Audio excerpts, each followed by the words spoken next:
Dean Harris stood in the kitchen, coffee steaming in his hand, watching his wife Kirsten load her luggage into her Mercedes.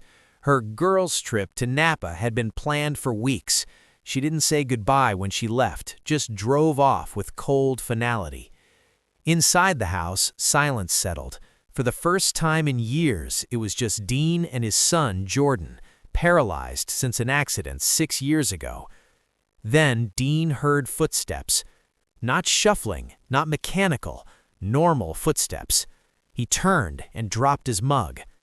Jordan stood at the bottom of the stairs, walking. "Dad," Jordan said urgently, "we need to leave, right now." Shock froze Dean. His son hadn't walked in 6 years, but Jordan grabbed his arm with strength and fear in his eyes. "I've been faking it for 4 years. Please trust me." Before Dean could process, a van pulled into the driveway. "They're here," Jordan whispered. That was enough. Dean grabbed his keys and they ran to the garage. As the door lifted, he saw 2 masked men approaching. Dean slammed the accelerator, barely escaping as they sped away. In the car, Jordan revealed the truth. Their mother had been poisoning them. Jordan explained how he began recovering years ago, but Kirsten increased his medication, making him weak again. Suspicious, he started hiding pills. He discovered she was deliberately keeping him paralyzed.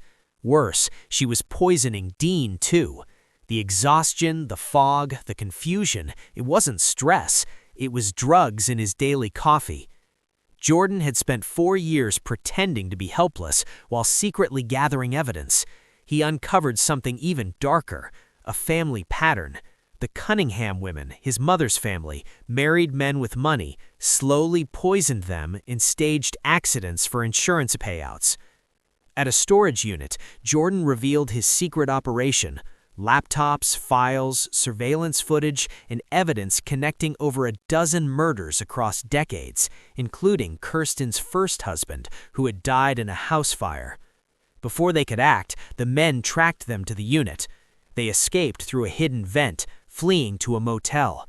There, Jordan finalized his plan: let the killers proceed with their arson attempt, while secretly recording everything. Meanwhile, he would hack into his grandmother's server and expose decades of crimes. That night, they watched live footage as the men entered their home and planted incendiary devices. Jordan hacked the server, downloading massive files, financial records, communications, proof of 17 murders. Then the house ignited. Flames consumed everything. Jordan realized critical physical evidence was still inside. Dean made a decision. Ignoring the danger, he drove back and ran into the burning house. Through smoke and collapsing beams, he reached Jordan's room, found the hidden safe, and escaped moments before the structure gave way. Injured but alive, he returned with the final proof.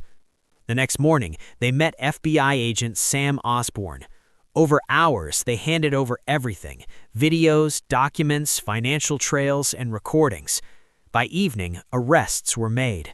Kirsten, her mother, their accomplices. The entire Cunningham operation collapsed. The trial was swift and devastating. Evidence showed a pattern spanning 30 years: marriages, poisoning, staged deaths. When Jordan's testimony played, the courtroom fell silent. The verdict? Guilty on all counts. Life sentences, no parole. Justice, finally. But victory didn't feel triumphant. Jordan felt empty. Years of fear and survival didn't vanish overnight. Therapy began. Healing was slow. Dean faced his own reality: the betrayal, the lost years, the realization that his marriage had been a lie. They left Seattle, starting fresh in San Diego. 2 years later, life looked different. Jordan, now 14, played volleyball on the beach, laughing with friends, finally living like a normal teenager. The boy who once lived in fear had begun reclaiming his life. Dean rebuilt too: new job, clearer mind, free from the years of poisoning. They still carried scars. Nightmares came sometimes. Trust wasn't easy, but they were alive. They were free. The past, the lies, the fire, the betrayal had become something behind them, not ahead. As Dean watched Jordan laugh in the sunlight, he realized something simple but powerful. They hadn't just survived, they had rebuilt. And for the first time in years, the future didn't feel like something to fear. It felt like something they could finally step into, together.